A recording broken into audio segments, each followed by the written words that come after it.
اللهم صل على سيدنا محمد يا رب صل وسلم دائما ابدا على حبيبك. انسان ذہنی طور پر پابندیوں کو قبول نہیں کرتا, تو ایسا نہیں ہونا چاہیے. ہمیں دیکھنا چاہیے there are two types of پابندیاز. پابندیوں کی کتنی قسمیں ہیں؟ بولتے کیوں نہیں؟ دو قسمیں. ایک پابندیاں وہ ہوتی ہیں جو ہمارے فائدے کے لیے, ہمیں انسان بنانے کے لیے, ہمیں روحانی سکون دینے کے لیے, اور ایک پابندیاں بے جا پابندیاں ہوتی ہیں جن کی کوئی لاجک نہیں ہوتی. آپ بیگم کو بول رہے ہو آٹا گوندتے ہوئے ہل کیوں رہی ہے, رک کے آٹا گوند, صرف ہاتھ چلنے چاہیے, باڈی نہیں چلنی چاہیے. یہ اس کی علامت ہے آپ سائیکی ہیں, آپ کیا ہو گئے ہیں, نفسیات. سانسیں بھی اس قسم کی بلا وجہ کی پابندیاں لگا رہی ہوتی ہیں. بعض سانسیں جو میرا بیان نہیں سن رہی, تو بعض لوگوں کو ہوتا ہے خامخواہ کی بلا وجہ کی پابندیاں لگا جائے, خامخواہ کی فضول کی باتیں. تو ایسی پابندیاں یہ انسان کی مینٹل گروتھ کو کم کر دیتی ہیں. جو گھٹن کے ماحول میں بچے رہتے ہیں ان کا ذہنی لیول اونچا بولو نا نہیں ہوتا. تو بچوں کو, گھر والوں کو, اپنے ماتحتوں کو ان چیزوں میں ہمیں آزادی دینی چاہیے. خامخواہ کی پابندیاں نہیں لگانی چاہیے. کچھ پابندیاں ایسی ہوتی ہیں کہ اگر اس میں لوگوں کو آزاد چھوڑ دیں تو وہ انسان کم اور درندے زیادہ بن جاتے ہیں. دیکھو امریکہ میں آزادی ہے, شراب بھی پیو, جو مرضی کرو, تو آپ کا کیا خیال ہے اس کے کوئی اچھے اثرات پڑ رہے ہیں؟ ان ملکوں میں اتنی سخت قانونی پابندیوں کے باوجود جو ایکسیڈنٹ ہوتے ہیں زیادہ تر نشے کی وجہ سے ہوتے ہیں. ڈپریشن کی بیماریاں, ٹینشن کی بیماریاں, اس لیے کہ اسلام نے جو پابندیاں لگائی ہیں وہ اس کو بھی ایکسیپٹ نہیں کر رہے.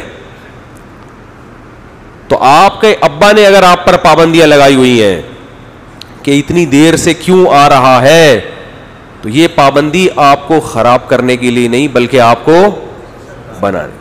کچھ دن برداشت کر لو. ایک صاحب سے میں نے کہا یار ابا کی کچھ دن برداشت کر لے, ابا نے ہمیشہ زندہ نہیں رہنا ہے, کچھ دن برداشت کر لے. اس پابندی کا کم از کم اتنا فائدہ ضرور ہوگا کہ تیرے بچے بھی تیری پابندیوں کو برداشت کریں گے. جب بچے دیکھیں گے نا ہمارا ابا اپنے ابا کی اتنی برداشت کر رہا ہے تو وہ بھی کریں گے. اور اگر بچوں نے دیکھ لیا ہمارا ابا اپنے ابا کی نہیں سنتا تو وہ 2 ہاتھ آگے جائیں گے تم سے, کیونکہ اگلی نسل ہر چیز میں ماڈرن ہے, وہ جہاں چھوڑ کے جا رہے ہیں اس سے 2 ہاتھ آگے جائے گی. بیوی پہ جو پابندیاں لگائی جاتی ہیں ایک تو بیجا پابندیاں, کچھ صحیح سچی مچی کی اچھی پابندیاں ہیں. اس میں عورت کا فائدہ ہے, اس میں عورت کا فائدہ, اس کی سوچ, اس کی فکریں مرتکز رہیں گی ایک طرف. کچھ واقعات سنانے کا دل نہیں چاہتا, اس سے معاشرے میں نیگیٹیوٹی بھی پھیل سکتی ہے, وسوسے بھی آ سکتے ہیں.